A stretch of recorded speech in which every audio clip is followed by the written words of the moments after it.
הפטרת בשלח.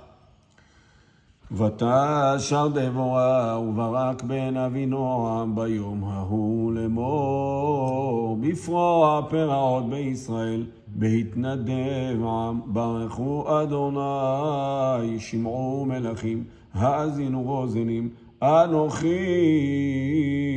לאדוני, אנוכי אשירה, אזמר לאדוני, אלוהי ישראל, אדוני.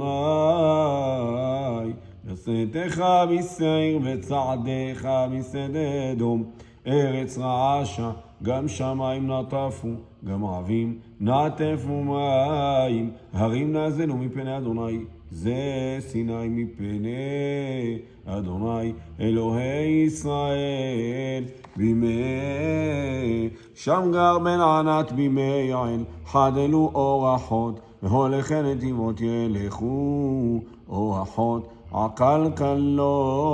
חדלו פרזון, בישראל חדלו, עד שקמתי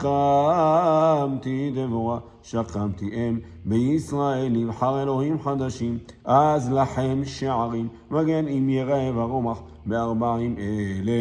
בישראל, ליבי נחוקקי ישראל, המתנדבים בעם, ברכו אדוני, רוכבי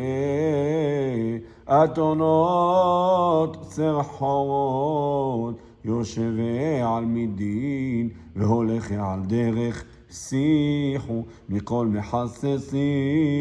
בין משאבים, שם יתנו צדקות אדוני, צדקות פרזונו בישראל, אז ירדו לשערים עם אדוני. אורי אורי דבורה, אורי אורי דבר שיר, קום ברק ושווה שביך בן אבינועם, אז ירד שריד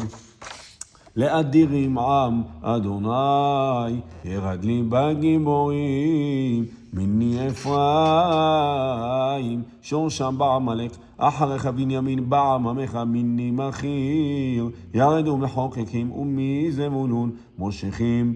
בשבט סופר, ושרי מיששכר עם דבורה, ויששכר כן ברק, בעמק שולח מרגליו, מפלגות ראובן גדולים, חיכה כלב, למה ישבת